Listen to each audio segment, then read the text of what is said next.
Hello everyone, আসসালামু আলাইকুম, back to my channel. বন্ধুরা, আজকে আমি আপনাদের সাথে শেয়ার করব কিভাবে তুলতুলা পঞ্চের মতো নরম কেক বানানো যায় বাসায় ঘরোয়া পদ্ধতিতে। বন্ধুরা, আজকে আপনাদের সাথে সেটাই আমি শেয়ার করব, কিভাবে বাসায় চুলাতে এত সুন্দর নরম পঞ্চের মতো কেক বানিয়ে নেওয়া যায়। বন্ধুরা, এখানে আমি একটা বোল নিয়েছি, বলে 2টা ডিম নিয়েছি। দেখতে পাচ্ছেন বন্ধুরা, আমি এখানে 1 কাপ পরিমাণে চিনি নিয়েছি। ডিম আর চিনিগুলোকে ভালোভাবে আমি ঘুটে মিশিয়ে নেব। আপনারা এখানে চেষ্টা করবেন বন্ধুরা ভালোভাবে ডিমগুলোকে এরকম যখন দুধটা ফর্মের মতো বেটার তৈরি হবে, তখন আপনারা বুঝতে পারবেন যে ডিম আর মিশ্রণটা চিনি দিয়ে সব ভালোভাবে গুটিয়ে নেওয়া হয়ে গেছে। এই পর্যায়ে দেখতে পাচ্ছেন বন্ধুরা, আমি 1 কাপ পরিমাণে আটা দিয়েছি। 2টা ডিমে আমি 1 কাপ পরিমাণে এখানে আটা দিয়েছি, ময়দা নিয়েছি। আপনারা অবশ্যই এখানে ময়দাটা চেলে দেবেন। আমি এখানে ভালোভাবে চেলে নিয়ে ভালোভাবে মিশিয়ে নিচ্ছি।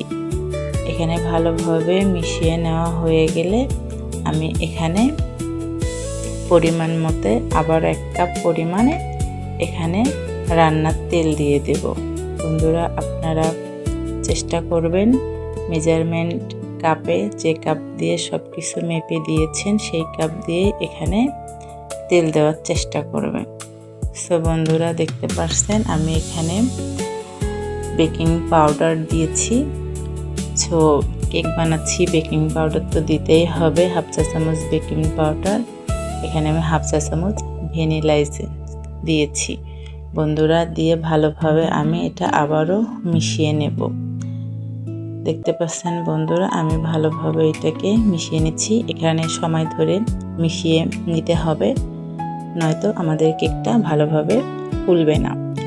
বন্ধুরা, দেখতে পাচ্ছেন আমি এখানে 2 চা চামচ গুঁড়া দুধ অ্যাড করেছি। আপনারা আপনাদের হাতের কাছে গুঁড়া দুধ থাকলে দেবেন, না থাকলে এটা স্কিপ করতে পারেন। আপনারা তরল দুধও এখানে অ্যাড করতে পারেন 2 চা চামচ।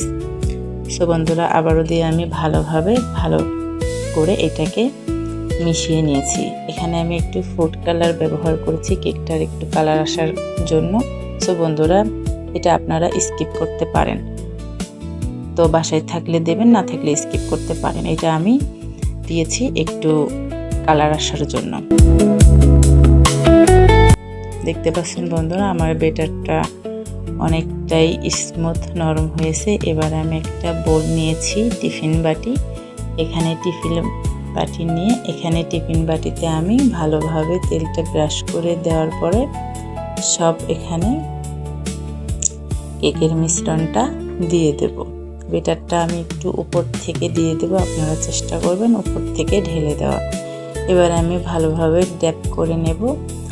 ড্যাপ করে নেওয়া হয়ে গেলে আমি এখানে একটা কাঠি দিয়ে চারপাশটাতে ঘুরিয়ে নেব, যেন কোনো ভেতরে বাবলস না থাকে। যদিও থেকে থাকে লাঞ্চ, তাহলে এটা ভালোভাবে সেট হয়ে যাবে। এখানে আমি কয়েকটা কিশমিশ দিয়েছি। আপনারা আপনাদের পছন্দ মতো সব কিছু এখানে দিতে পারেন, বাদাম দিতে পারেন, কিশমিশ দিতে পারেন। আমার হাতে যেটা ছিল আমি সেটা এখানে অ্যাড করেছি।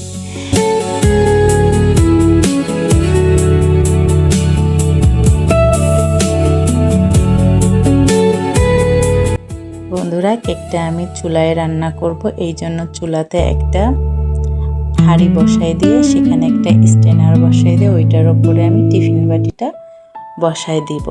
দিয়ে এখানে আমি ঢাকা দিয়ে, যে এখানে হাঁড়ির ঢাকাটাতে আমি লং দিয়েছিলাম। বন্ধুরা, দেখতে পাচ্ছেন আমি এখানে 40 মিনিট পরে আপনাদেরকে দেখাই দিচ্ছি আমার কেকটা ভালোভাবে সেট হয়ে ডাবল হয়ে ফুলে গিয়েছে।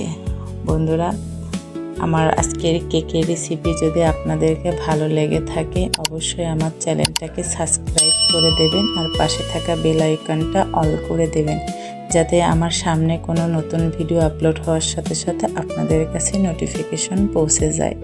দেখতে পাচ্ছেন বন্ধুরা, আমার কেকটা কতটা স্মুথ হয়েছে। একটু কালার দেওয়ার কারণে সামনে দুইটা কালার এসে গিয়েছে। সো বন্ধুরা আমি পুরো কেকটাই এরকম করে কেটে নেব, নিয়ে আপনাদেরকে পরিবেশন করে দেখাই দেব। আজকের কেকের রেসিপি কেমন হয়েছে বন্ধুরা অবশ্যই আপনারা কমেন্টে জানিয়ে যাবেন। সো বন্ধুরা দেখতে পাচ্ছেন আমি এখানে কেকটা সুন্দর করে কেটে নিয়েছি। আপনারা বাসায় একবার হলেও ট্রাই করবেন এভাবে, বাচ্চারা বিকেলের নাস্তায় খেতে অনেক পছন্দ করবে। সো বাসায় ঘরোয়া পদ্ধতিতে কেক বানানোটা আমি আপনাদেরকে দেখাই দিলাম। অবশ্যই যদি ভালো লাগে থাকে বন্ধুরা আমাকে কমেন্টে জানিয়ে যাবেন।